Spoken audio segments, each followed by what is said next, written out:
জাতীয় সংসদ নির্বাচনে যিনি প্রার্থী হয়েছেন, অত্যন্ত জনপ্রিয় ব্যক্তিত্ব, ভোটকেন্দ্রের অত্যন্ত গর্ব, যেমন মোস্তাফিজুর রহমান দিলীপের হাতে ধানের শীষ পরীক্ষা প্রতীক দিয়েছেন। এই প্রতীকে সবাই আপনারা আগামী 12 তারিখে সকাল 8টা থেকে বিকাল 4টা থেকে অন্তত 7:30 পর্যন্ত সবাই সকাল সকাল গিয়ে ধানের শীষে ভোট দিবেন। আপনারা সবাই মা বলতে বলে যাই, আপনারা মোস্তাফিজুর রহমান দিলীপ ভাই, আব্দুল মতিন চৌধুরী পরে ভালো কোনো নেতা পাইলে সেই নেতা হলো মোস্তাফিজুর রহমান দিলীপ ভাই।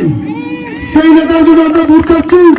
আমাদের নেতা দলপুরের কৃতি সন্তান, রূপগঞ্জ গণমানুষের নেতা, তিনি রূপগঞ্জকে সুসংগঠিত রাখছে। সেই নেতা হলো অ্যাডভোকেট মাহমুদুর রহমান হুমায়ুন ভাই। ওনার নেতৃত্বে আমরা রূপপুরের বিএনপি সুসংগঠিত আছি। ওনার দিকে তাকাইয়া ওনার বাড়ির পাশে ওয়ার্ডে দলপুরের কৃতি সন্তান সবাই আপনারা ধানের শীষে ভোট দিবেন।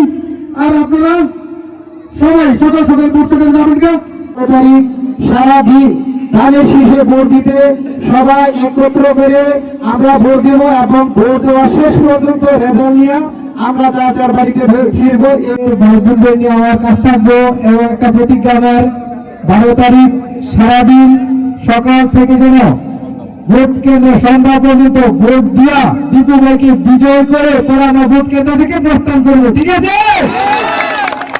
আমি সকলের কাছে এই দোয়া কামনা করছি, আপনারা যারা আছেন আমার সহযোগিতা করবেন। আমি সারাদিন যেন মা বোনদের নিয়ে ভাই বোনদের নিয়ে নির্বাচন কেন্দ্রে ভোট দিয়া দীপু ভাইকে বিজয় করে তারপর মাঠ থেকে ত্যাগ করতে